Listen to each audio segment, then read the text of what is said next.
शङ्करं शङ्कराचार्यं केशवं बादरायणं सूत्रभाष्यकृतौ वन्दे भगवन्तौ पुनः पुनः। ईश्वरो गुरुरात्मेति मूर्तिभेदविभागिने व्योमवद्व्याप्तदेहाय दक्षिणामूर्तये नमः। ॐ सहना भवतु सहनौ भुनक्तु सह वीर्यं करवावहै तेजस्विनावधीतमस्तु मा विद्विषावहै। ॐ शान्तिः शान्तिः शान्तिः।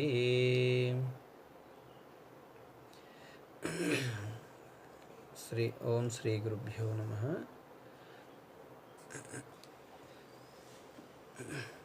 నిన్న మనము ఫస్ట్ శ్లోకమైనటువంటిది ఆత్మబోధలో ఫస్ట్ ఏదైతే ఉందో ఆ శ్లోకం గురించి వివరించుకున్నాం. ఏంటిది ఆ శ్లోకము? ఎవరికి చెబుతున్నాడు ఇది అంటే తపోభిః క్షీణపాపానాం అన్నాడు ఇక్కడ. తపోభిః క్షీణపాపానాం శాంతానాం వీతరాగిణాం ముముక్షూణాం అపేక్షోయం ఆత్మబోధో విధీయతే. దీన్ని చక్కగా నిన్న మనము వివరంగా చెప్పుకున్నాం. తపస్సుల చేత పాపాలు క్షీణం చేసుకుని శాంతచిత్తులైనటువంటి వారికి వీతరాగులకి వైరాగ్యం కలిగినటువంటి విరక్తి వైరాగ్యాలు కలిగినటువంటి సాధకులకి, అలాగే అందులో ముముక్షువులకి ఇది ఆత్మబోధ అనేది చెప్పడం జరుగుతుందని అధికారుల గురించి చెప్పింది ఆ శ్లోకం. అట్లా ఈ ఆత్మబోధ ఎవరు వినాలి, ఎవరు దీనికి అధికారులనేది ఆ శ్లోకంలో మనము తెలుసుకోవడం జరిగింది. ఇప్పుడు చెప్పబోయేది ఏంటంటే ఈ యొక్క ఆత్మబోధ అనేటువంటిది ఏదైతే ఉందో ఆ ఆత్మబోధలో ఇది ఏదైతే ఉందో మోక్ష సాధనం అనేది ఏదవుతుంది ఇక్కడ? మోక్ష సాధనం అనేటువంటిది ఏమిటి, దానికి ఎలాగు అని చెబితే ఇక్కడ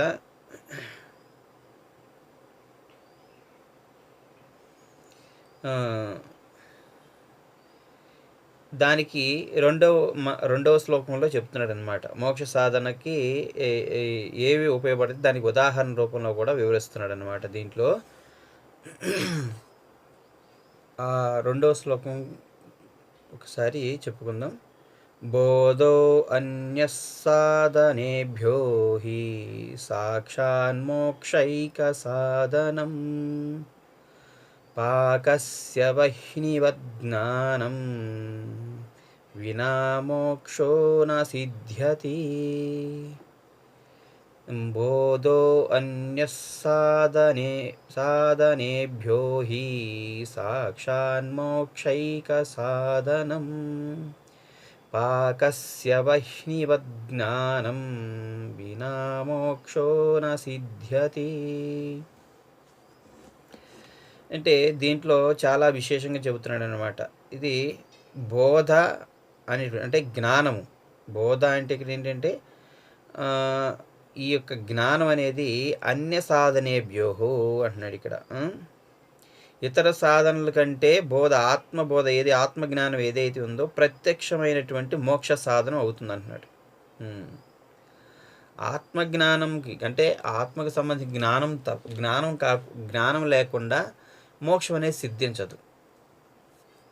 నేను రోజు ప్రాణాయామాలు చేస్తానండి, ఇలాగే నేను రోజు ఆసనాలు ప్రాణాయామాలు చేస్తాను, జపం చేస్తాను, అలాగే ధ్యానం చేస్తాను, ఇంకా నిత్యకర్మ అనుష్ఠానం చేస్తాను, నేను యజ్ఞయాగాదులు చేస్తాను, నేను దాన ధర్మాలు చేస్తూ ఉంటాను, అనేకమైనటువంటి సాధనలన్నీ నేను చేస్తూ ఉంటాను, నాకు మోక్షం ఎందుకు రాదు అనేటువంటి ఒక అనుమానం సందేహం కలగొచ్చు. కానీ జ్ఞానాతు ఏవ కైవల్యం అని శృతివాక్యం ప్రమాణం అన్నమాట ఇక్కడ. జ్ఞానంతోనే అది మోక్షం అనేది సిద్ధిస్తుంది, కైవల్యం సిద్ధిస్తుంది. అందుకే ఇక్కడ జ్ఞానం లేకుండా కేవలం నువ్వు కర్మ చేస్తే మోక్షం సిద్ధిస్తుందంటే ఉత్తిదే. కర్మ నువ్వు జీవితాంతం కూడా చేసినా కానీ మోక్షం అనేది నీకు సిద్ధించదు. ఎప్పుడు సిద్ధిస్తుంది? నీకు జ్ఞానం కలిగినప్పుడు మాత్రం మోక్షం సిద్ధిస్తుంది. మోక్షము అంటే ఇక్కడ ఏంటంటే మోహము క్షయమయ్యి నీ యొక్క స్వరూప స్థితి యందు నిలబడిపోవడం, దీన్ని మోక్షము అంటారు. మనకు చెప్పేటువంటి మోక్షాలు పురాణాల్లో అవి వేరు. మనకి 4 రకాలైనటువంటి ముక్తులు చెప్తారు. సాలోకము, సామీప్యము, సాన్నిధ్యము, సారూప్యం అనేటువంటి 4 రకాలైనటువంటి ముక్తులు చెప్తారు. అది కాదు ఇక్కడ మోక్షం అంటే. ఇక్కడ ఈ మోక్షానికి ఆత్మజ్ఞానంతోనే ఇది సాధ్యమవుతుంది అంటున్నాడు. మరి మిగిలిన సాధనలు అంటే ఏంటి? ఇక్కడ ఆ సాధనలు ఏవి సాధనలు చేస్తారు ఇక్కడ అంటే, ఇక్కడ అన్య సాధనేభ్య ఇతర సాధనముల కంటే అంటున్నాడు. ఇక్కడ ఏ సాధనలు ఇవి చెప్పాను కదా ఇప్పుడే. ప్రాణాయామాల, ఆసనాలు, అలాగే ధ్యానము, జపము, అలాగే ఇక కర్మలు, యజ్ఞయాగాదులు, క్రతువులు, వ్రతాలు, అలాగే దాన ధర్మాలు, ఇలా ఏవైతే ఉన్నాయో కర్మల దగ్గర నుంచి ఇలా అభ్యాస యోగం వరకు మొత్తం కూడా నీకు ఏ సాధనలు చేసినా కానీ జ్ఞానం లేకుండా, వినా జ్ఞానేన కైవల్యం అనేది సిద్ధించదు. అంటే జ్ఞానం లేకుండా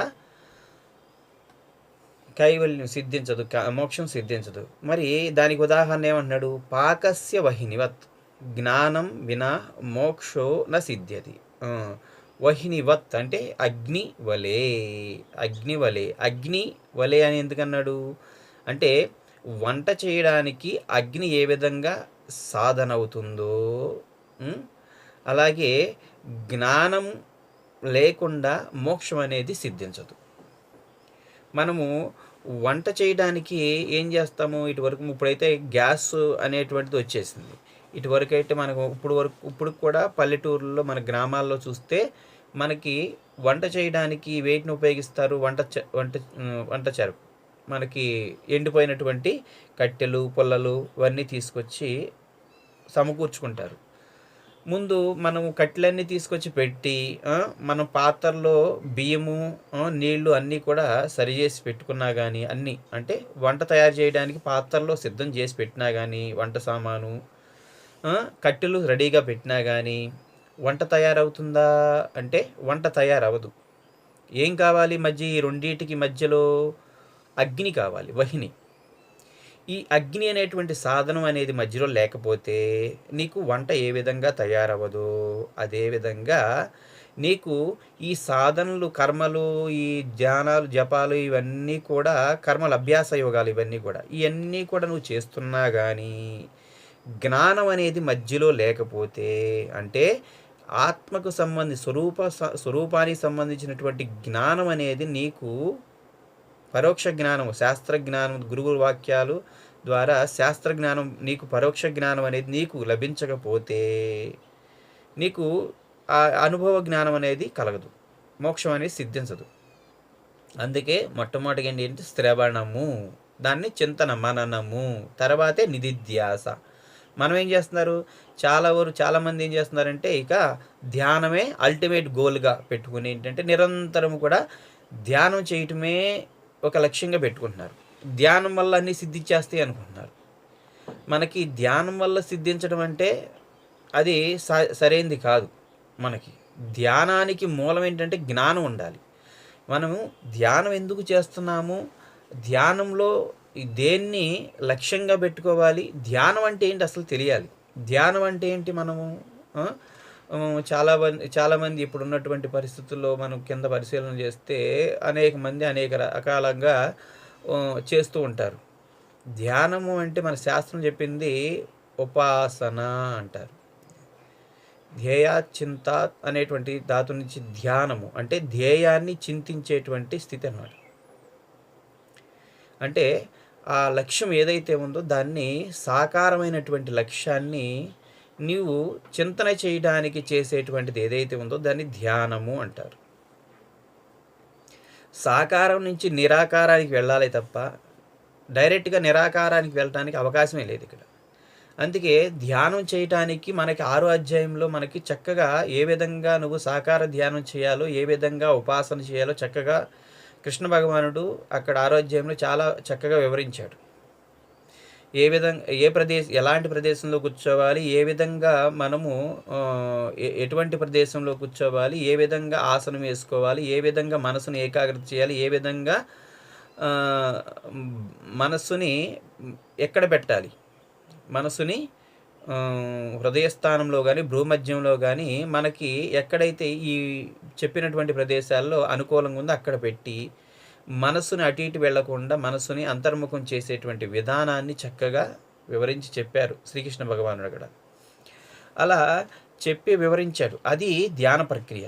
దీనికంటే ముందు 5వ అధ్యాయంలో లాస్ట్లో, ఆ భగవద్గీత లాస్ట్లో అంతర్ముఖ సాధన చెప్పాడు. ఈ బహిర్ముఖంగా చేసేటువంటి ప్రయత్నం 6వ అధ్యాయంలో చెప్పుకొచ్చి, దానికంటే ముందు 5వ అధ్యాయంలో లాస్ట్లో స్పర్శాన్ కృత్వ బహిర్బాహ్య చక్షు శైవాంతరో భ్రువో ప్రాణాపాన సమాయుక్త నాసాభ్యాంతర చారిణవు అనేటువంటి ఆ యొక్క 2 శ్లోకాలతో మనకు అక్కడి వివరించాడు.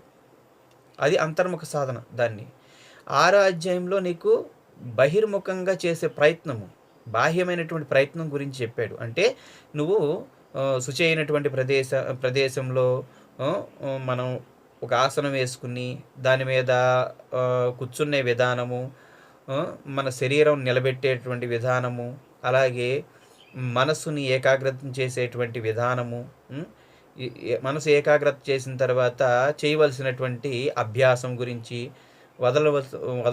వదలవలసినటువంటివి ఏవైతే ఉంటే దాన్ని వదలవలసినటువంటి విధానం, వైరాగ్య విధానము, అభ్యాస వైరాగ్య విధానాలు చక్కగా చాలా వివరించి, ఈ విధంగా చేస్తూ మధ్యలో ఏమన్నా మరలా చేస్తూ శరీరం త్యాగం చేసినటువంటి వాడి గతి ఏమవుతుందని మళ్ళీ అర్జునుడు ప్రశ్నిస్తే, వాడికి కూడా పుణ్యలోకాలు ప్రాప్తిస్తాయి, మళ్ళీ వాడు ఉత్తమ గతిని పొందుతాడని అక్కడ మళ్ళీ సమాధానం చెప్పి శ్రీకృష్ణ భగవానుడు చాలా చక్కగా ధ్యాన యోగాన్ని అక్కడ వివరించి చెప్పాడు.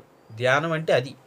అంతేగాని మనం వాళ్ళు చెప్పినట్లుగా ఏంటంటే శ్వాస మీద ధ్యాస అని మనకు ఒకటి చెప్పారు. ఉంది, వాస్తవమే. ప్రత్యర్థన విధారణాభ్యం వా ప్రాణస్య అని మన పతంజలి యోగ మహర్షి యోగ సూత్రాల్లో కూడా చెప్పాడు. ధ్యానం చేసేటు చిత్త వృత్తులను నిరోధించడానికి కూడా ఒక ఉపాయం చెప్పాడు. కానీ వీళ్ళు శ్వాస మీద ధ్యాసే ధ్యానం అనుకుని అంతటితోనే అక్కడికి ఆగిపోవడం అనేది సరైనది కాదు. అది సాకారం వరకు ఆగిపోతే ఇంకా ఆడికి ఉత్తమ పరమాత్మ యందు లయమయ్యే స్థితి ఉండదు.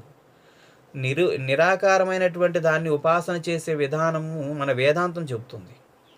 పరమాత్మ ఎవరు, పరమాత్మని ఏ విధంగా మనము విచారణ చేయాలి, ఏ విధంగా చింతన చేయాలి, మనం చేసేటువంటి ధ్యానంలో దాన్ని ఏ విధంగా ఆచరణాత్మకంగా తీసుకోవాలి అనేటువంటిది దాన్ని శ్రవణ మనన నిధిధ్యాసల ద్వారా దాన్ని చక్కగా వివరించి చెప్పాడు.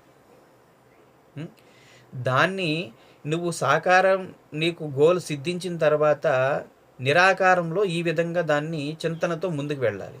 మనోళ్ళు ఇక్కడి వరకు ఆగిపోతున్నారు సాధన చేసి. అలా కాకుండా ఈ శరీరాన్ని దాటి మనస్సును దాటి ప్రాణం మనకి పంచకోశాలు అన్నారు కదా, శరీరము, ప్రాణము, మనస్సు, బుద్ధి, అలాగే ఆనందమయ కోసం దాటిన తర్వాత ఆత్మ వస్తుంది. అందుకే ఒకదానికంటే ఒకటి సూక్ష్మంగా ఉంటాయి. స్థూల శరీరం కంటే ప్రాణమయ కోసం సూక్ష్మంగా ఉంటుంది, ప్రాణమయ కోసం కంటే మనోమయం కోసం ఇంకా సూక్ష్మంగా ఉంటుంది, మనోమయ కోసం కంటే బుద్ధిమయ కోసం మరింత సూక్ష్మంగా ఉంటుంది, ఇంకా బుద్ధిమయ కోసం అంటే ఆనందమయ కోసం మరింత సూక్ష్మంగా ఉంటుంది. అంటే మనస్సు ఎంత సూక్ష్మం అవుతూ ఉంటుంటే మనం మన యొక్క స్వరూప స్థితి దగ్గరికి వెళ్ళే కొద్దీ ఆనందం అనిపిస్తూ ఉంటుంది. భౌతికంగా ఇప్పుడు వరకు చేసే వాళ్ళందరూ కూడా ఏంటంటే కాసేపు 1 గంట 2 గంటలు సాధన చేస్తూ ఉంటారు. మనసు ఏకాగ్రతం అయ్యే సమయానికి బయటకు వచ్చేసేస్తారు. మళ్ళా దాన్ని ఏకాగ్రత చేయడానికి మళ్ళీ రెండో రోజు కానీ రెండోసారి కానీ కూర్చున్నప్పుడు ఏమవుద్దంటే సమయం ఎక్కువగా తీసుకుంటూ ఉంటుంది. ఎందుకని ఆలోచనలు వ్యవహారాలు ఎక్కువగా ఉన్నంతసేపు కూడా అంటే మనసు ఏకాగ్రత నిలబడదు. ఏకాగ్రతగా నిలబడిన మరుక్షణం ఏమవుద్దంటే మనసు సూక్ష్మం అవటంలో, అంటే మనం అనుకున్న లక్ష్యం మీద నిలబడినప్పుడు ఏమవుద్దంటే మనస్సు ఆ యొక్క సూక్ష్మమైనటువంటి వస్తువుని శోధించటము, తర్వాత దాన్ని లోపలికి విచారణాత్మకంగా వెళ్ళటము జరుగుతూ ఉంటుంది. అందుకేంటంటే మనము చేసేటువంటి సాధన అనేది ఏకాగ్రతగా మొట్టమొదటిగా మనసుని ఏకాగ్రతగా చేయటం. అంటే అనేక విషయాల మీదకెళ్ళే మనసుని ఏకాగ్రతగా చేయటం మొట్టమొదటిగా ఇది. మనకి చేసిన తర్వాత ఏం చేయాలి? లక్ష్యం మీద నిలబెట్టాలి. ఆ లక్ష్యం మీద నిలబెట్టి అది తదేకంగా కొన్ని సెకన్ల నుంచి పెరుగుతూ నిమిషాల్లోకి వెళ్ళటం అనేది జరుగుతూ ఉంటుంది. ఇది ధ్యాన స్థితిలో జరిగేటువంటి స్థితి. ఈ యొక్క జ్ఞానం తెలియకుండా మనం కేవలము కాసేపు ఆలోచనలతో తిరుగుతూ విక్షేపమైనటువంటి మనసుతో ఉంటూ నేను 1 గంట 2 గంటలు ధ్యానం చేశానండి, రోజుకి 2 గంటలు ధ్యానం చేస్తానండి అంటే 2 గంటలు ధ్యానం చేసినోడి యొక్క పరిస్థితి, మనసు ఏకాగ్రతగా నిలబెట్టి ఒక 10 నిమిషాలు ధ్యానం చేసినటువంటి వాడి పరిస్థితి ఎంత తేడా ఉంటుందో చూడండి. 10 నిమిషాలు ఏకాగ్రతగా మనసును నిలిపి ధ్యానం చేసినటువంటి వాడు ఆడు మనసును నిలబెట్టకుండా 3 గంటలు ధ్యానం చేసినా కానీ ఏమాత్రం 10 నిమిషాలు ఉన్నటువంటి ఏకాగ్రతగా ఉన్న మనసుతో సమానం కాడు. ఎందుకని? నీవు మనస్సుని నిలబెట్టడానికి ఎక్కువ సమయం పెట్టావు. అక్కడ నిలబడినటువంటి మనసు ఏకాగ్రతగా నిలబడింది ఏదైతే ఉందో అదే ధ్యానం అవుతుంది. మిగిలినంతా కూడా ఏకాగ్రతగా నిలబెట్టడానికి చేసే ప్రయత్నం అవుతుంది. ఎన్ని సెకండ్లు అయితే మనసు ఏకాగ్రత కుదురుతుందో అంత సమయం మాత్రమే నువ్వు ధ్యానం చేసిన వాడు అవుతావు.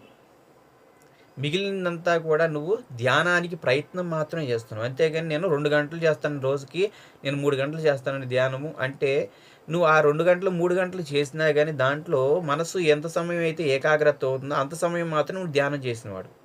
మిగిలినంతా ఏమవుతుందంటే దానికోసం ప్రయత్నం మాత్రమే ఉంటుంది. అందుకే ప్రయత్నం అనేది ఎక్కువ సమయం తీసుకుంటుందంటే మనస్సు ఎక్కువగా వ్యవహారాల్లో తిరుగుతుందని అర్థం. అందుకే సాధకుడు సాధ్యమైనంత వరకు విషయ వ్యవహారాలకి దూరంగా ఉంటూ భగవంతుడి యొక్క చింతనకి ఎక్కువగా సమయాన్ని కేటాయిస్తూ కర్మయోగం అనేది రోజు ఒక 40 నిమిషాలు నుంచి ఒక 50 నిమిషాల వరకు రోజుకు 1 గంట వరకు మాత్రమే పెట్టుకుని ఎక్కువగా శ్రవణము అలాగే మననము వీటిలో మనసుని తిప్పుతూ చేస్తూ ఉంటే సాధన పట్టుబడుతుంది. అందుకే ఏదో ఒక నెల రోజులో 1 సంవత్సరమో చేస్తే సరిపోతుందండి ఇలా అంటే కాదు. పతంజలి మహర్షి స్పష్టంగా చెప్పాడు, సతు దీర్ఘకాల నైరంతర్య సత్కారా సేవితో దృఢభూమి. దాన్ని ఏం చేయమంటున్నాడు? దీర్ఘకాలము నిరంతరము చేస్తూ ఉండాలన్నాడు. మళ్ళీ ఏదో 1 గంట 2 గంటలు కాదు, 24 గంటలు నీ మనస్సు present of the situation, present of the mind, వర్తమానంలో ఉండేట్టుగా అభ్యాసం చేయాలి దాన్ని ఎప్పుడు కూడా. దీన్ని వర్తమానంలో పెట్టడానికి నువ్వు ధ్యానంలో కూర్చొని ఏ విధంగా అయితే అభ్యాసం చేస్తున్నావో అదేవిధంగా కళ్ళు తెరిచినా కానీ నువ్వు ఏ పని చేస్తున్నా, ఎవరితో మాట్లాడుతున్నా, ఏం చేస్తున్నా ప్రతిదీ కూడా ఆ సమయంలో ఏంటంటే మనసు నీతో ఉండేట్టుగా, జరిగిపోయిన వాటిల్లో ఉండకుండా, జరగబోయే దాంట్లో ఉండకుండా జరుగుతున్నటువంటి వర్తమానంలో పెట్టడానికి ప్రయత్నం చేసేదే నిజమైనటువంటి సాధన అవుతుంది. అది నిజమైనటువంటి ధ్యానం. అది బాహ్యం కూడా నువ్వు కళ్ళు తెరిచి కూడా ఎరుకలో కూడా నువ్వు చేస్తున్నావంటే నీకు కళ్ళు మూసుకుంటే క్షణాల్లో మనసు ఏకాగ్రతగా తొందరగా కుదురుతుంది. ఆ విధంగా సాధన పట్టుబడితే ఇది మొట్టమొదటిగా అభ్యాసం చేయాలి. అందుకే ఇక్కడ ఏమంటున్నాడంటే పాకస్య వహినివత్ అంటున్నాడు. నీకు మోక్షం సిద్ధించాలంటే వంట చేయడానికి అగ్ని ఏ విధంగా ఉపయోగపడుతుందో అలాగే మోక్షానికి ఈ యొక్క జ్ఞానం అనేది అంత ముఖ్యమైనటువంటిది అని చెప్తున్నాడు అన్నమాట. ఎందుకని? నువ్వు మిగతా సాధనలన్నీ కూడా జ్ఞానాన్ని పొందడానికి అంటే అజ్ఞానాన్ని తొలగించుకోవడానికి చేసే ప్రయత్నము. అజ్ఞానం తొలగించిన తర్వాత నీకు పరోక్ష జ్ఞానంతో నీకు ఏమవుతుంది అంటే లోపల ఉన్నటువంటిది ఏదైతే ఉందో, జ్ఞానము అనేటువంటిది ఏదైతే ఉందో దాన్ని ప్రేరేపించడానికి ఇక్కడ ప్రత్యక్ష జ్ఞానాన్ని పరోక్ష జ్ఞానం ద్వారా నీకు ప్రేరేపించడానికి అంటే నీకు స్వానుభవం.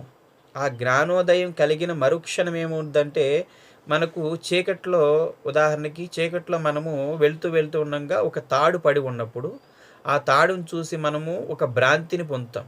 అది పాము అనిగా భ్రాంతిని పొందుతాం అనుకో. అంటే పాములాగా వంకర టెంకర పడి ఉంది ఆ తాడు. అది పడి ఉండేసరికి ఇది పామే అని నీ భ్రాంతిలో ఉన్నావు. ఎప్పుడైతే నీకు అక్కడికి ప్రకాశం వచ్చిందో, ఒక వెలుగు వచ్చిందో వెంటనే ఏమవుతుంది? నీకు ఇంత ముందు ఉన్నటువంటి పాము ఏమైపోయింది? ఎక్కడికి వెళ్ళా. పాము అనేటటువంటిది ఆ తాడనేది అక్కడే ఉంది. నీ మనస్సులో ఉన్నటువంటి పాము భ్రాంతి ఏదైతే ఉందో అది తొలగిపోయి యథార్థ జ్ఞానం కలిగింది. అంటే దాన్ని తాడుగా ఉన్నటువంటి జ్ఞానం కలిగింది. ఇక ఒక్కసారి నీకు తాడు అనేటువంటి జ్ఞానం కలిగిన తర్వాత మళ్ళా కరెంటు అంటే లైట్ పోయినా గానీ, అంటే ప్రకాశం పోయినా గానీ, నువ్వు మళ్ళా భ్రాంతిని పొందవు. ఇంకా నువ్వు దాన్ని చూసి భయపడడం గానీ, దానికి సంబంధించినటువంటి పాముకు సంబంధించినటువంటి భ్రాంతి గానీ పొందే అవకాశం ఉండదు. ఎందుకని ఒక్కసారి నువ్వు తెలిసావు, యథార్థం తెలిసింది. ఇంకా నీకు ఆ ప్రకాశం లేకపోయినా గానీ నువ్వు దాన్ని ఎలా చూస్తావంటే యథార్థంగానే చూస్తావు. అలాగే అజ్ఞానంలో ఉన్నటువంటి వ్యక్తి సాధన చేస్తూ ఉండంగా అజ్ఞానము తొలగిన మరుక్షణము, జ్ఞానోదయం కలిగిన మరుక్షణం ఎలా ఉంటుందంటే ఈ జగత్తంతా కూడా ఒక మాయా, మిథ్యగా కనబడుతుంది. బ్రహ్మ ఒక్కటే సత్యంగా కనబడుతుంది. ఒక్కసారి అలా జ్ఞానోదయం, యథార్థ జ్ఞానం తెలిసినటువంటి జ్ఞానికి మరలా తాను భ్రాంతిని పొందడు. ఎట్టి పరిస్థితుల్లో కూడా, ఎలాంటి పరిస్థితుల్లో కూడా భ్రాంతిని పొందరు. ఎందుకని ఒక్కసారి మనకి ఏ విధంగా అయితే ప్రకాశంలో అయితే తాడుని ఏ విధంగా పాము అనుకున్నాము, అలాగే ఇక్కడ ఏంటంటే అజ్ఞానంలో ఇదంతా కూడా సత్యం అనుకుని మనము జీవిస్తున్నాం. ఎప్పుడైతే మనకి ఆత్మజ్ఞానం కలిగిందో, జ్ఞానోదయం కలిగిందో, అలాంటి మరుక్షణం ఎలా ఉంటుందంటే దీన్ని యథార్థ భావనతో చూస్తాం తప్ప భ్రాంతి భావంతో చూడం. బ్రహ్మ భావనతో చూస్తాడు జ్ఞానోదయం అయినటువంటి. ఎందుకని బ్రహ్మ ఆధారంగా చేసుకుని సృష్టి అంతా కూడా మనకి కనబడుతుంది. ఇదంతా కూడా మాయా, మిథ్య. ఉన్నది బ్రహ్మే. అన్ని కాలాల్లో త్రికాలంలో ఉన్నటువంటి బ్రహ్మ ఏదైనా అదే సత్యము. ఇదంతా కూడా పైన మనకి ఒక మిథ్య, అంటే నశించిపోయేటువంటి, పుట్టి చనిపోయే ప్రతిదీ కూడా ఏంటంటే నశించిపోయేటువంటిది మిథ్య, మాయ. ఇది అజ్ఞానము వల్ల భ్రాంతి కలిగింది. యథార్థ స్వరూపం తెలిసింది కాబట్టి మళ్ళీ భ్రాంతిని పొందడు జ్ఞాని. అందుకే ఇక్కడ ఏమంటున్నాడంటే ఈ విధమైనటువంటి బోధ తప్ప ఏ సాధనలు కూడా మోక్షాన్ని ఇవ్వలేవు. బోధ అంటే ఇక్కడ చెప్పాను కదా జ్ఞానము, జ్ఞానంతోనే మోక్షం సాధ్యమవుతుంది. ఆ విధంగా దీన్ని ఉదాహరణతో చక్కగా వివరించాడనమాట. చెప్పిన తర్వాత మళ్ళా దీనికి అవిద్య అలాగే కర్మ అనేటువంటిది, కర్మ అవిద్య అనేటువంటిది విరోధమా లేదంటే మిత్రుల? కర్మ అవిద్య అనేది మిత్రుల లేదంటే విరోధుల, శత్రువుల? కర్మ వల్ల అవిద్య తొలగిపోతుందా లేదంటే కర్మ వల్ల అవిద్య పెరుగుతుందా అనేటువంటిది ఇక్కడ వివరిస్తూ దేనికి అవిద్య అనేది దేనికి విరోధము, దేనికి మిత్రుడు అనేటువంటి శ్లోకం ఇక్కడ చెప్తాడు. అంటే విద్య అంటే తెలియనితనం, అజ్ఞానం. దానివల్ల మనము కనిపించేది అంతా కూడా పంచజ్ఞానేంద్రియాలతో బాహ్య ప్రపంచంలో కనిపించేది అంతా కూడా మనకి ఎట్లా అనిపిస్తుంది అంటే సత్యంగా అనిపిస్తుంది. అదే అజ్ఞానం అంటాం. కానీ ఒక్కసారి జ్ఞానం కలిగిన తర్వాత యథార్థ భావంతో చూడడం ఏదైతే ఉంటుందో ఇంకా నీకు భ్రాంతిని పొందదు మనస్సు. ఇప్పుడు అదే 3వ శ్లోకంలో చెప్తున్నాడు. అవిరోధితయా కర్మ నా విద్యాం వినివర్తయేత్ విద్యాం నిహంత్యేవ తేజస్తిమిర సంగవత్. అవిరోధితయా కర్మ నా విద్యాం వినివర్తయేత్ విద్యాం నిహంత్యేవ తేజస్తిమిర సంగవత్. ఇదిగో చెప్తున్నాడు ఇక్కడ. అవిరోధితయా అన్నాడు. అవిరోధం అంటే విరోధం లేని దగుట చేత, విరోధం లేదని అని పెట్టాడు. విరోధం లేదు, పెట్టకపోతే విరోధం అవుతుంది. పెట్టాడు కనుక ముందు అవిరోధితయ అంటే శత్రుభావన ఉండదు దానికి. దేనికి? కర్మకి. కర్మ అలాగే అవిద్యకు కర్మకు విరోధులు కావు అవి. ఎప్పుడు కూడా కర్మ చేస్తున్నామంటే దేని వల్ల చేస్తున్నాము? మూలం ఏంటంటే అవిద్య వల్ల చేస్తున్నాం కర్మ. కర్మ ఫలితాన్ని ఆశించి కర్మ చేస్తారు. యజ్ఞం చేస్తున్నారన్నా లేదంటే ఉపాసన చేస్తున్నా, లేదంటే ఏం చేస్తున్నా కానీ, నిత్య కర్మలు ఏమి చేస్తున్నా కానీ, వర్ణాశ్రమ ధర్మాల వరకు కర్మలు ఏవి చేస్తున్నా కానీ, మనము అవిద్య కారణం చేతని చేస్తాడు. జ్ఞాని అయినటువంటి వాడు కర్మ అనేటువంటి చేయడు. ఒకవేళ చేసినా కానీ అది జ్ఞానికి అంటదు. ఎందుకని? యథార్థ భావనతో చేస్తాడు కనుక తనకి పాపపుణ్యాలు అనేటువంటి అంటవు. ఎందుకని? తన స్వరూప జ్ఞానంతో స్వరూపమునందు మనస్సుని లయించేసి ఎప్పుడు ఆ స్వరూప జ్ఞానంతో చేస్తాడు కనుక చేసేటటువంటి కర్మ యందు ఆసక్తి మమకారం అనేది ఉండదు కనుక తనకి పుణ్యాపుణ్య పాపాలతో సంబంధం ఉండదు కనుక ఆ కర్మ అంటదు. అదే అవిద్య వశమైనటువంటి అజ్ఞాని ఏం చేస్తాడంటే కర్మ చేసేటప్పుడు మమత్వము, అలాగే చేస్తున్నంతసేపు రాగద్వేషాలు కలిగి ఉంటాడు కనుక అప్పుడేమవుతుంది, దానిలో ఉన్నటువంటి పాపపుణ్యాలు అనేటువంటివి అతనికి అంటుకుంటాయి. దానివల్లే జన్మలకు హేతు అవుతుంది. అందుకే కర్మ అవిద్య అనేది ఎప్పుడు కూడా విరోధులు కావు.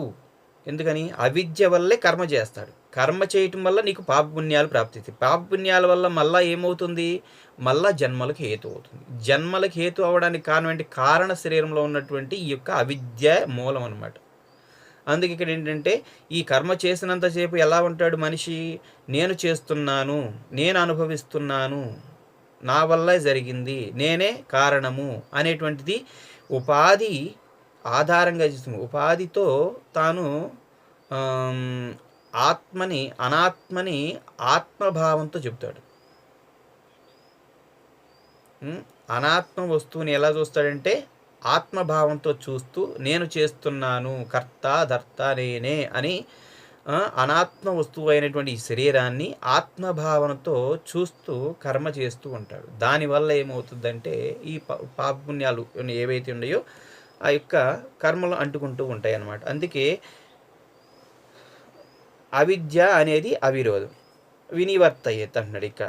దానివల్ల ఏంటంటే అది దానివల్ల మరలవదు, అంటే తొలగిపోదు. దానివల్ల అవిరోధులు, ఇంకా పైగా కర్మ వల్ల అవిద్య అనేది తొలగదు. నేను రోజండి ఇన్ని మాలలు చేస్తానండి, మాలలు చేయటం వల్ల అవిద్య ఏం తొలగదమ్మా.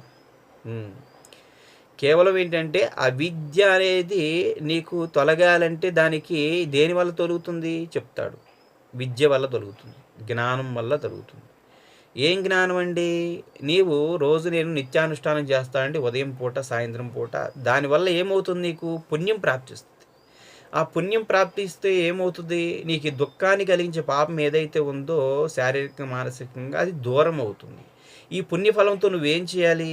శాస్త్రవాక్యాన్ని, గురువాక్యాన్ని శ్రవణం చేసి దాన్ని చింతన చేయడానికి ప్రయత్నం చేసిన మరుక్షణం ఏమవుద్దంటే మనము కాల్చినటువంటి బొగ్గులు, నిప్పు గణికలు లోపల ఉంటాయి, పైన ధూళి కణాలు కప్పివేసి ఉంటాయి.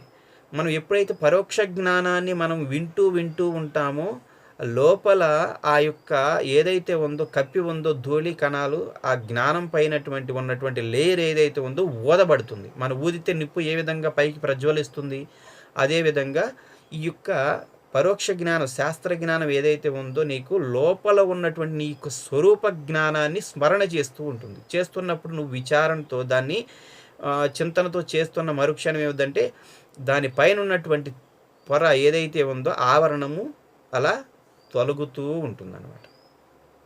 అందుకే అభ్యాస యోగం అనేది కేవలం నీకు ఒక శుద్ధి కోసమే. శుద్ధి అయిన మరుక్షణం ఎలా ఉండాలంటే నీకు జ్ఞానయోగం కావాలంటే జ్ఞానాభ్యాసం ఉండాలి.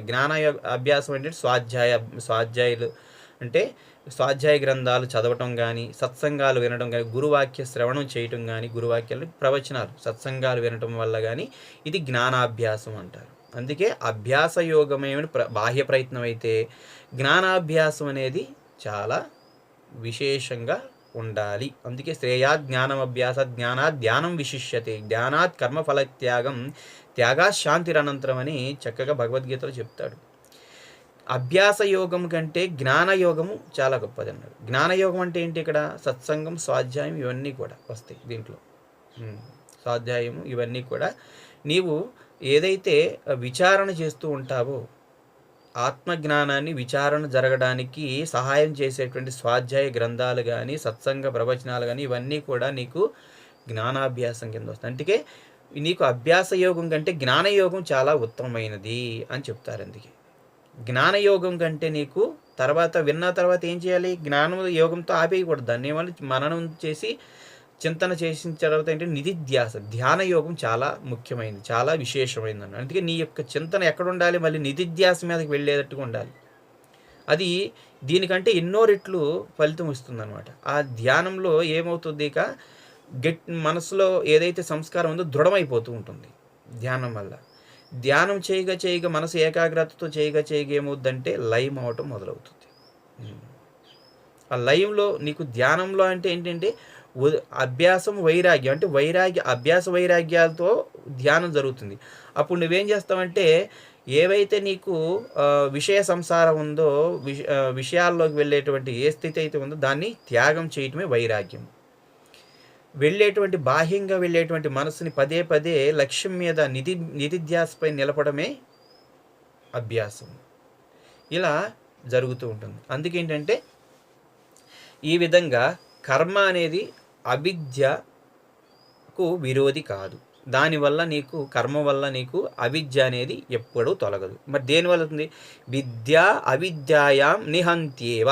విద్య అనేటటువంటిది అవిద్యని తొలగిస్తుంది. ఎలాగైతే ఉదాహరణకి ఎలాగంటే సూర్యుడు వచ్చినప్పుడు తేజస్ తిమిర సంగవత్ అన్నాడు. అందుకే ఎప్పుడైతే ప్రకాశం వస్తుందో అలాంటి వస్తున్న క్షణంలో ఒకానొక సెకండ్స్లో ఆ ప్రకాశం అలా ఎంటర్ అవుతుంది, ఇది కనబడకుండా వెళ్ళిపోతూ ఉంటుంది. రెండు ఒకే చోట ఉండవు. ప్రకాశము చీకటి రెండు ఒకే చోట ఉండవు.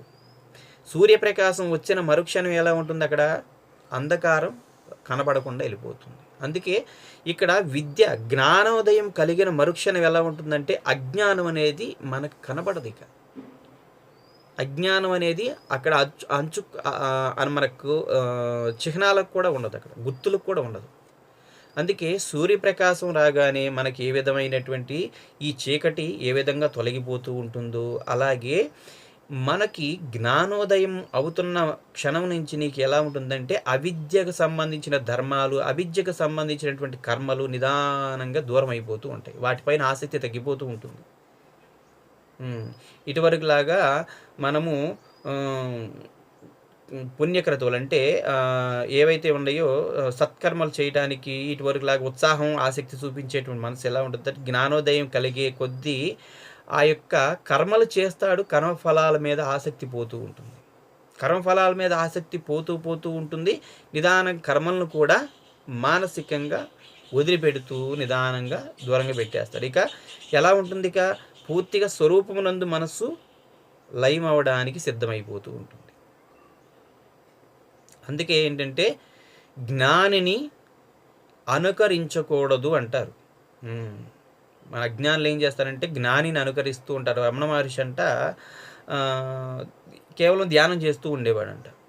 అక్కడ ఉన్నటువంటి బ్రహ్మచారులు అందరూ కూడా వీళ్ళందరికీ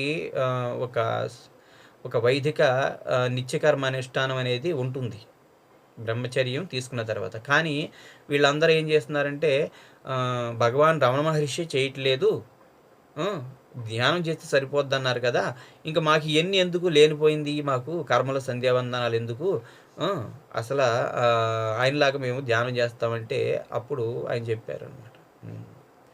అరే ఇప్పుడు ఆ స్థితి కలిగే వరకు ముందు నువ్వేం చేయాలంటే ముందు శుద్ధి చేసుకోవాలి. మనసును శుద్ధి చేసుకోవడానికి ఇవన్నీ. మనసును శుద్ధి అయిన మరుక్షణం ఎలా ఉంటుందంటే నీకు నిలబడినటువంటి స్థితిలో నీకు అర్హత వస్తుంది. నిలబడకుండా నువ్వు ఎన్నాలని కూర్చుంటావు? నిలబడడానికి ముందు శుద్ధి చేసుకోవాలి. మనసులో ఉన్నటువంటి రాగద్వేషాలు ఇవన్నీ కూడా శుద్ధి చేసుకుంటే మనసు ఏకాగ్రతగా నిలబడుతుంది. మనసు ఏకాగ్రతగా నిలబడిన మరుక్షణము నువ్వు వెళ్ళేటువంటి ఆ మార్గం సంబంధించిన జ్ఞానం తెలుసుకుని నువ్వు సాధన చెయ్యి. అప్పటి వరకు ఆయన కూర్చున్నాడని మనకు కూర్చుంటే మనకు వచ్చేటువంటి నష్టం ఏంటంటే సమయము వెళ్ళిపోతుంది. అలాగే అభ్యాసంలో మనసు చిక్కక దానివల్ల విసుకొచ్చి దానివల్ల కోపం వచ్చి అలాగే ఈ సాధనలంటే కూడా ఆసక్తి పోతుంది.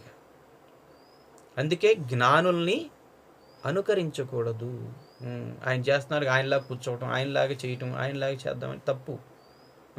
గురువుగారు వెంట శిష్యుడు వెళ్తూ వెళ్తూ ఉంటే గురువుగారిని అనుకరిస్తడం మొదలుపెట్టాడంట.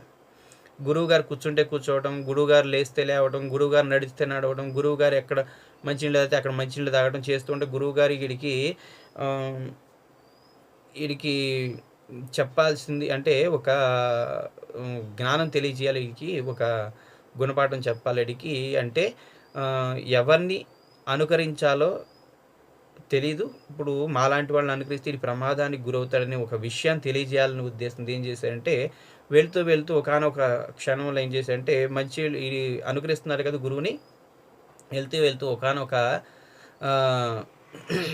కంసాలి వాడి దగ్గర వెళ్ళి తాను అక్కడ కరిగిస్తున్నటువంటి సీసాన్ని పట్టుకుని గురువుగారు తాగేస్తాడు. తాగేసిన తర్వాత వెనకాల శిష్యుడు వచ్చేస్తాడు. గురువుగారు ఏం చేశారా అని చూసి, అంటే ఆ సీసం కరిగిస్తుంది కదా, ఆ సీసం కరిగించినటువంటి దాన్ని గురువుగారు తాగేశారు, నువ్వు కూడా తాగు అని ఆయన పక్కన పెడతాడు. అమ్ము అది తాగి చచ్చిపోతారుగా అంటాడు. అది అయినా జ్ఞాని అలాగే మహిమ కలిగినటువంటి దివ్యశక్తి సంపన్నులైనటువంటి మహాత్ములు వాళ్ళని అనుకరించడం అంటే ప్రమాదాలు తెచ్చుకున్నట్టే. మనం వాళ్ళు ఆ స్థితికి వెళ్ళడానికి ముందు చేసినటువంటి సాధనలు ఏవైతే ఉన్నాయో దాన్ని తెలుసుకుని నువ్వు సాధన చెయ్యి, తర్వాత ఆ స్థితి వచ్చిన తర్వాత నువ్వు ఏం చేసినా కానీ చెల్లుతుంది. అంతేగాని మనము ఆ సాధనలు చేయకుండా ముందే మనం దాని దగ్గరికి వెళ్ళిపోతే పీజీలో కూర్చున్నట్టు ఉంటుంది, ఏమీ నేర్చుకోకుండా. ఆ విధమైనటువంటి స్థితి చేయకూడదు. అందుకే ధ్యానం చేయాలంటే మొట్టమొదటిగా నీకు ఏం చేయాలి, దానికి సంబంధించి జ్ఞానం తెలియాలి. జ్ఞానం తెలియకుండా చేస్తే ఏంటంటే మూఢత్వం పెరిగిపోద్ది మనిషిలో. దానివల్ల తాను పట్టిన కుందేటికి 3 కాళ్ళు అన్నట్టుగా ఉంటుంది పరిస్థితి అంటారు కదా సామెత. అందుకే ఆ మూర్ఖత్వం వస్తుంది అంటే మనిషిలో సమాజానికి తనకి కూడా చెరుపది. తాను ఎవరికి బోధ కూడా చేయలేడు, చెప్పకూడదు కూడా. ఎందుకని తనకి సంబంధించిన జ్ఞానం పూర్తి జ్ఞానం కాదు, మిడిమిడి జ్ఞానం, అది సరైనది కాదు. అది అందుకే ఒక గురువు ద్వారా వినాలి. ఆత్మవిద్య అంటే ఏదో మనము ప్రవచనాలు కాదు ఇక్కడ, అది సాక్షాత్ మోక్ష సాధనం. అది అందుకేంటంటే అది ఒక గురు పరంపర ద్వారా మాత్రమే వినాల్సినటువంటి జ్ఞానం అది. అంతేగాని పుస్తకాలు చదువుకుని లేదో ప్రవచనాలు ఎక్కడో వినేసి రికార్డుల ద్వారా వినేసి తెలుసుకునేది కాదు. అది గురు పరంపర ద్వారా తెలుసుకుంటే ఆ చెప్పినటువంటి విషయం దాని వెనకాల ఉన్న తత్వం ఏంటో వాళ్ళు వివరించి చెప్తారు. అది పరంపర ద్వారా మనకి వస్తుంది. అది దాన్ని బట్టి మనము ఒక సరైనటువంటి మార్గంలో వెళ్ళడానికి బాగుంటుంది. అంతేగాని మన పుస్తకాలు లేదంటే రికార్డుల ద్వారా వింటే ఒక మిథ్యా జ్ఞానం పెరుగుతుంది మనిషిలో. నీకు సందేహాలు వాళ్ళు తీర్చరు, ఈ పుస్తకాలు అలాగే రికార్డులు ఏమి తీర్చవు. అదే గురువు దగ్గర కూర్చున్నాం అనుకో, నీకు సందేహాలు వచ్చినప్పుడు వెంటనే ప్రశ్న వేస్తే దాని వెనకాల ఉన్నటువంటి సమాధానం చక్కగా తత్వంతో వివరిస్తారు. అందుకే గురువు కావాలి కంపల్సరీగా ఆత్మవిద్యకి. అందుకే ఇక్కడ ఏమంటున్నాడంటే విద్య అవిద్యాయాం నిహంతేవ. విద్య చేత అవిద్య అనేది తొలగిపోతుంది. జ్ఞానోదయం కలిగిన తర్వాతే అవిద్య అనేది తొలగిపోతుంది. అందుకే తేజస్ ఉదాహరణ ఏమన్నాడు, తేజస్ ప్రకాశం అనేది తిమిర సంగవ, తిమిరం అనేటి అజ్ఞానం అనేటటువంటి చీకటిని ఏ విధంగా పోతుందో, చీకటి అంటే ప్రకాశం రాగానే చీకటి ఏ విధంగా పోతుందో ఆ విధంగా విద్య అంటే జ్ఞానోదయం కలిగిన మరుక్షణము అవిద్య అనేది తొలగిపోతుంది. ఇది విశేషంగా తెలియజేయడం జరిగింది దీని గురించి. ఇప్పుడు మరి ఇలా చెప్పిన తర్వాత మరి దాన్ని ఏ విధంగా ఉంటుంది అంటే ఈ యొక్క జ్ఞానాత్ అవిచ్ఛిన్న అంటే ఇప్పుడు దానికి ఇంకా ఉదాహరణ ద్వారా మరొక శ్లోకంలో చెప్తున్నాడు. దాన్ని ఎలా చెబుతున్నాడు అంటే అవచ్ఛిన్న ఇవ జ్ఞానాత్ తన్నాశే సతి కేవలః స్వయం ప్రకాశతే హ్యాత్మా మేఘాపాయే అంశుమానివ. అవచ్ఛిన్న ఇవ జ్ఞానాత్ తన్నాశే సతి కేవలః. స్వయం ప్రకాశతే హి ఆత్మా మేఘాపాయే అంశుమానివ అంటున్నాడు ఇక్కడ. ఇప్పుడు ఆత్మ అలాగే ఆత్మ అజ్ఞానం వల్ల ఆత్మ అజ్ఞానం వల్ల అవచ్ఛిన్నం అంటే భిన్నమైనట్లుగా మనకి అనిపిస్తూ ఉంటుంది. భిన్నంగా ఉన్నట్లుగా అనిపిస్తుంది. అది ఆత్మ అనేది ఎలా ఉంటుందంటే ఇప్పుడు శరీర ఉపాధులను బట్టి భిన్నంగా అనిపిస్తూ ఉంటుంది. ఆత్మ అనేది ఇది ఇప్పుడు ఈ శరీరంలో ఉంది కదా ఒక ఆత్మ, ఆ జీవులో ఉంది ఒక ఆత్మ, అలాగే గేదెలో, ఆవులో, పక్షిలో, అలాగే చెట్టులో, పుట్టలో, ఇలా ప్రతి దాంట్లో వేరువేరుగా ఇవన్నీ కూడా జీవాత్మలే కదా అని మనము వేరువేరుగా భిన్నంగా అనిపిస్తుంది. దేనివల్ల అది? అవిద్య చేత. ఇవ అజ్ఞానం వల్ల అంటున్నాడు. అది అజ్ఞానం వల్ల భిన్నమైనట్లుగా అనిపిస్తుంది. ఎందుకంటే మేఘము తొలగిన మరుక్షణము అంటే ఈ మేఘాపాయాత్ అంటున్నాడు ఇక్కడ. మేఘాపాయే అంశుమానివ అంటున్నాడు ఇక్కడ. అంటే మేఘాలు తొలగిన మరుక్షణం ఎలా ఉంటుందంటే సూర్యుడు ప్రకాశించినట్లుగా స్వయం ప్రకాశేన మేఘాపాయన. మేఘం తొలగినప్పుడు సూర్యుడు ఏ విధంగా ప్రకాశం వలె అది అజ్ఞానం అనేది నాశనము అగుచుండగా కేవలముగా ఉన్నది ఏదైతే ఉందో ఉన్నట్లుగా ఏదైతే ఉందో స్వయంగా ఇతర సహాయం లేకుండా, ఇతరులకి మరొకటి దేని సహాయం లేకుండా స్వయంగా ప్రకాశిస్తూ ఉంటుంది అంటున్నాడు ఇక్కడ. అందుకే ఈ సృష్టిలో ఉన్నటువంటి 84 లక్షల జీవరాశులు అంటే 84 లక్షల ఉపాధులు అని అర్థం ఇక్కడ. 84 లక్షలే ఉంటాయని జీవులు అని కాదు ఇక్కడ. 84 లక్షల ఉపాధులు కలిగినటువంటి జీవులు అని అర్థం. ఈ జీవులు 84 లక్షలు ఉన్నాయి కదా, ఇవన్నీ కూడా భిన్నంగా అనిపించడానికి కారణం ఏంటంటే మన యొక్క అవిద్య. ఇప్పుడు కుటుంబంలో ఏ ఒక్కరూ కూడా ఒకే విధంగా ఆకారాలు కలిగి ఉండరు. అంటే ఫేస్లో, ముఖాల్లో కానీ మానసిక ఆలోచనలో కానీ భిన్నంగా ఉంటారు.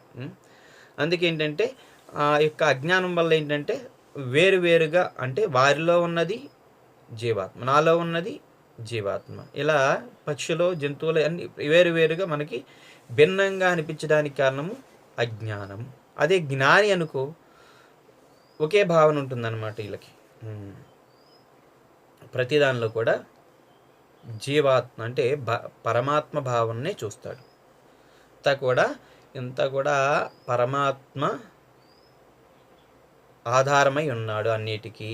నాలో ఉన్నది అలాగే ఎదుట ఉన్నటువంటి జీవులో ఉన్న ఏదైతే ఉందో నా యొక్క స్వరూపమే, మరొకటి కాదు. నేనే అంతటా వ్యాపకమై ఉన్నాను, నా యొక్క స్వరూపమే వ్యాపకమై ఉందన్న భావంతో ఉంటాడు జ్ఞాని. అందుకే ఇక్కడ ఏమంటున్నాడంటే ఇది తన్నాశే సతి కేవల తన్నాశ తత్, అది నశించిన తర్వాత కేవలము స్వయం ప్రకాశతే హి ఆత్మ, స్వయంగా ప్రకాశిస్తూ ఉంటుందంట. అది ఎలాగంటే మేఘము తొలగిన మరుక్షణము సూర్యుని వలె సూర్యుడి ప్రకాశంలాగా బయటికి ఏ విధంగా స్వయంగా ఏ యొక్క సాధన లేకుండా మేఘము తొలగిన మరుక్షణము ఏ విధంగా సూర్యుడు ఏ విధంగా మనకి స్వయంగా ఎవరి సహాయం లేకుండా ప్రకాశం అనేది వ్యక్తం అవుతూ ఉంటుందో, అలాగే అవిద్య తొలగిన మరుక్షణము ఎటువంటి సాధన పరికరం లేకుండా, దేని యొక్క సహాయం లేకుండా ఏమవుతుందంటే స్వయంగా ప్రకాశిస్తూ ఉంటుంది ఆత్మ యొక్క జ్ఞానం అన్నమాట. ఇది అజ్ఞానం వల్ల మనకి అంటే అజ్ఞానం వల్ల అహం శబ్దవాచ్యం అంటే నేను అనేటువంటిది ఏదైతే ఉందో అనేక రూపాల్లో భిన్నమైనట్లుగా తెలియబడుతుంది. ఇది తెలియజేయటంలో మనకేంటంటే మనకు తెలియటం ఏదైతే ఉందో అది దోషమే. దేనివల్ల జరుగుతుంది? ఇది అజ్ఞానం అంటే ఎక్కడో వేరే చోట్ల ప్రదేశాల్లో ఉంటుందని కాదు ఇక్కడ. అది ఎలా ఉంటుంది? ఇక్కడ జన్మల వల్ల భిన్నంగా అనిపిస్తూ ఉంటుంది. అలాగే దేశము అంటే ఒక ప్రదేశం మరొక ప్రదేశం వేరువేరుగా అనిపించినట్లుగా. అలాగే కాలము, మనకి ఇక్కడ పగలైతే అమెరికాలో రాత్రి, అంటే కాలాన్ని బట్టి కూడా మారుతున్నట్లుగా అనిపిస్తూ ఉంటుంది. దేశము, కాలము, అలాగే జన్మ, దేశము, కాలము, విషయ, రాగములను బట్టి మనకి వేరువేరుగా అనిపిస్తూ ఉంటుంది ఆత్మ అనేది. ఆత్మ అక్కడ ఉన్న వాళ్ళు వేరుగా ఉంటారు, ఇక్కడ ఉన్న వాళ్ళు వేరుగా ఉంటారు. అది ఆత్మ యొక్క ఆత్మ భిన్నంగా ఉంటుంది, మన ఆత్మలు భిన్నంగా ఉంటాయి అన్నట్టుగా భావనలో అనిపిస్తూ ఉండేది. అది అజ్ఞానం వల్ల. అజ్ఞానం అంటే ఎక్కడో వేరే ప్రదేశంలోనో బయట ఎక్కడో ఉంటుందని కాదు. జ్ఞానం తెలియకపోవటమే అజ్ఞానం. ఇక్కడ అర్థం చేసుకోవాలి. జ్ఞానం తెలిసిన మరుక్షణము అవిద్య అనేది కనపడదు. ప్రకాశం వచ్చిన తర్వాత చీకటి కనపడినట్లుగా ఉంటుందన్నమాట. ఆ విధంగా మనము మేఘాపాయన అంశుమాన్ అంటే సూర్యుడి వల్లే స్వయంగా ప్రకాశిస్తూ ఉంటుంది. ఎవరి సహాయం లేకుండా స్వయంగా ప్రకాశిస్తుంది. అవిద్య తొలగిపోతుంది. జ్ఞానోదయం కలగాని ఎవ్వరి సహాయం లేకుండా, ఏ యొక్క సాధన యొక్క సహాయం లేకుండా కేవలం స్వయంగా ప్రకాశిస్తూ ఉంటుంది అంటున్నాడు. అదే విషయాన్ని ఇక్కడ వివరించి చెప్పాడనమాట. మరి ఈ యొక్క జ్ఞానము, మనం పరోక్ష జ్ఞానం వింటున్నాం కదా, ఈ పరోక్ష జ్ఞానం ఏదైతే ఉందో, ఈ పరోక్ష జ్ఞానం మరి ఎక్కడి వరకు ఉంటుంది, ఏ విధంగా ఎప్పటి వరకు ఉంటుందంటే అది కూడా చెబుతున్నాడు అనమాట.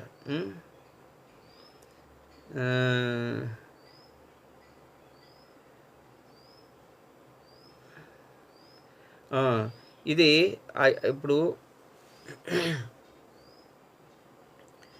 అజ్ఞానం ఏం చేస్తుంది, జ్ఞానం వల్ల ఏం జరుగుతుంది, అలాగే అది పరోక్ష జ్ఞానము ఏమవుతుంది తర్వాత, అలాగే ఏ విధంగా ప్రత్యక్ష జ్ఞానం అనుభవానికి వచ్చినప్పుడు, అంటే మన స్వస్వరూప జ్ఞానం మనకు అనుభవానికి వచ్చినప్పుడు ఇవి ఏమవుతుంది, పరోక్ష జ్ఞానం కూడా. దానే విషయాన్ని చెబుతున్నాడు ఇక్కడ. అజ్ఞాన కలుషం జీవం జ్ఞానమభ్యాసాద్ నిర్మలం కృత్వా జ్ఞానం స్వయం నశ్యే జలం కతకరేణువత్. అజ్ఞాన కలుషం జీవం జ్ఞానమభ్యాసాద్ వినిర్మలం కృత్వా జ్ఞానం స్వయం నశ్యేత్ జలం కతకరేణువత్. చాలా స్పష్టంగా చెబుతున్నాడు. అసలు మనము వింటుంటేనే అర్థమవుతుంది. అజ్ఞానం వల్ల జీవుణ్ణి ఏం చేస్తుంది ఇక్కడ, అజ్ఞానము అంటే కలుషితం, మలినం చేస్తుంది అంటున్నాడు. అజ్ఞానం చేత కలుషితమైనటువంటి జీవుణ్ణి, జీవభావాన్ని ఏదైతే ఉందో, అజ్ఞానం వల్ల మనిషి మరి మనస్సు ఎలా ఉంటుంది, కలుషితంగానే ఉంటుంది. దాన్ని నిర్మలం చేయాలంటే, శుద్ధం చేయాలంటే ఏం కావాలి, దేని సహాయం కావాలి, జ్ఞానమభ్యాసాత్. జ్ఞానమభ్యాసం అంటే జ్ఞానాభ్యాసం ఉండాలి. అంటే పరోక్ష జ్ఞానం, శాస్త్ర జ్ఞానం వినాలి. వింటే మనసు బుద్ధి రెండు శుద్ధి అవుతాయి అన్నమాట. శుద్ధి అయిన మరుక్షణం ఎలా ఉంటుందంటే ఆయనకి దైనిక చర్య అంతా కూడా పరివర్తన అవుతుంది, మార్పు వచ్చేస్తుంది. అంటే మనం అర్థం చేసుకోవడంలో, చూడడంలో, అలాగే వినడంలో, అలాగే ప్రతిదీ కూడా మార్పు వచ్చి ఒక వినూత్నమైనటువంటి ఒక కొత్తదనం, ఒక వెలుగు అనేది తన జీవితంలో కనబడుతూ ఉంటుంది. అంటే జ్ఞానం అభ్యాసం ఏం చేస్తుంది, వినిర్మలం, విశేషమైనటువంటి శుద్ధిని చేస్తుందంట. వినిర్మలం అంటే విశేషమైనటువంటి, విశుద్ధమైనటువంటి అంట. ఇంకా నిర్మలం అంటే సామాన్యము, వినిర్మలం అంటే మరింత శుద్ధంగా చేస్తుంది అనమాట జ్ఞానం. అలా శుద్ధం చేసినప్పుడు మనకి స్వరూపం ఎలా ఉంటుందంటే విశుద్ధమైనటువంటి శుద్ధ సత్వం, శుద్ధం అనమాట. అలాంటిది ఎటువంటి వికారము అలాగే మలినము లేనటువంటిది శుద్ధమైనటువంటి స్ఫటికాకారం. స్ఫటికం ఏం చేస్తుంది, మనం ఎక్కడ పెడితే దానికి కిందనున్నటువంటి దాని పరిసరాల్లో ఉన్నటువంటి దాన్ని ప్రతిఫలింపజేస్తుంది, అంతేగాని దాని యొక్క స్వభావాన్ని ఏది వ్యక్తం చేయదు. అది స్ఫటికం యొక్క లక్షణం అనమాట. ఎర్రటి వస్త్రం మీద పెడితే స్ఫటికం ఏం చేస్తుంది, స్ఫటికము ఆ ఎర్రటి వస్త్రం యొక్క రంగుని తన రంగులాగా వ్యక్తం చేస్తూ ఉంటుంది. అంటే దాని మీద పెట్టగానే స్ఫటికం ఎలా ఉంటుంది, ఎర్రగా అనిపిస్తుంది. దాన్ని తీసి మళ్ళీ తెల్లదాని మీద పెట్టగానే మళ్ళీ స్ఫటికం తెల్లగా అనిపిస్తుంది. అంటే స్ఫటికము ఎర్రటి వస్త్రం మీద పెట్టినప్పుడు మారిపోయిందా, లేదంటే తెల్లటి వస్త్రం మీద పెట్టినప్పుడు మారిపోయిందా అంటే మారల. స్ఫటికం స్ఫటికంగానే ఉంది. కానీ వస్త్రము యొక్క రంగును మాత్రము వ్యక్తం చేస్తుంది. ఎక్కడ ఉంటే అక్కడ వ్యక్తం చేస్తూ ఉంటుందన్నమాట. అదే స్ఫటికం అంటే శుద్ధమైనటువంటిది. ఆ విధంగా ఆత్మ శుద్ధమైంది. ఇది జ్ఞానం వల్ల ఏమవుతుందంటే శుద్ధమవుతుంది. శుద్ధమైనప్పుడు జీవుడు మలినంతో ఉన్నటువంటి ఏదైతే ఉందో అది శుద్ధమైన మరుక్షణం ఎలా ఉంటుందో జ్ఞానం ద్వారా ఏంటంటే యథార్థమైన స్వరూపం అనుభవానికి వస్తుందన్నమాట. వినిర్మలం కృత్వా. అప్పుడు ఇలా అయిన తర్వాత ఏమవుతుంది?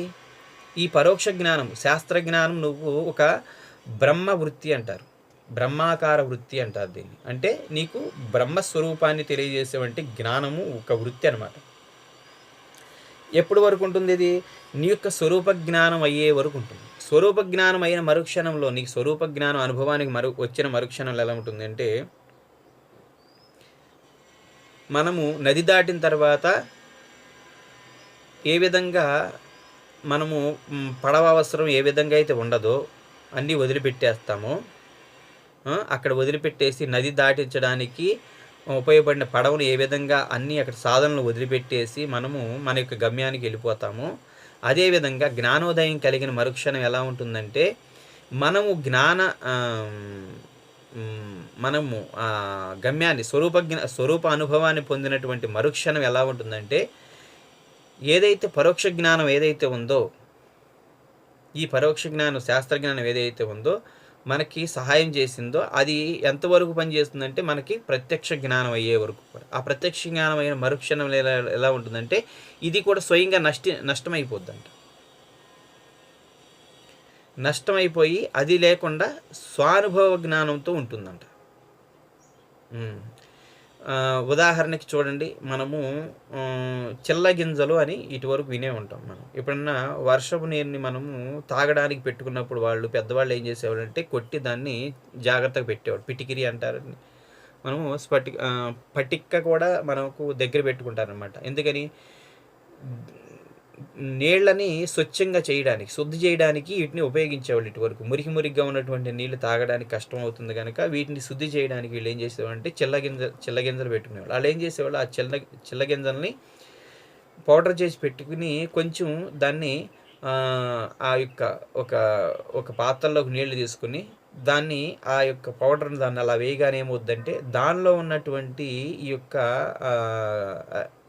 అంటే క్రియకు ఏమవుతుందంటే ఆ చిల్లగింజల పౌడర్ ఏం చేద్దంటే ఆ నీటిలో ఉన్నటువంటి మురికి ధాతువులన్నిటిని కూడా కిందకి తీసుకెళ్ళిపోతుందంట. తనతో పాటు తీసుకెళ్ళిపోయి చివరికి ఏమవుతుంది, ఆ యొక్క గింజల యొక్క పౌడర్ ఏదైతే ఉందో కిందకి తీసుకెళ్ళిపోయి అది కూడా కనపడకుండా పోతుందంట. దాంట్లో మళ్ళీ పైన తేటగా ఉన్నటువంటి నీళ్ళు పాత్రలు కతర రేణువత్ అన్నాడు. అందుకే కథక రేణువత్ అంటే కథక అంటే ఈ విధమైనటువంటి చిల్ల గింజలు అంటారు.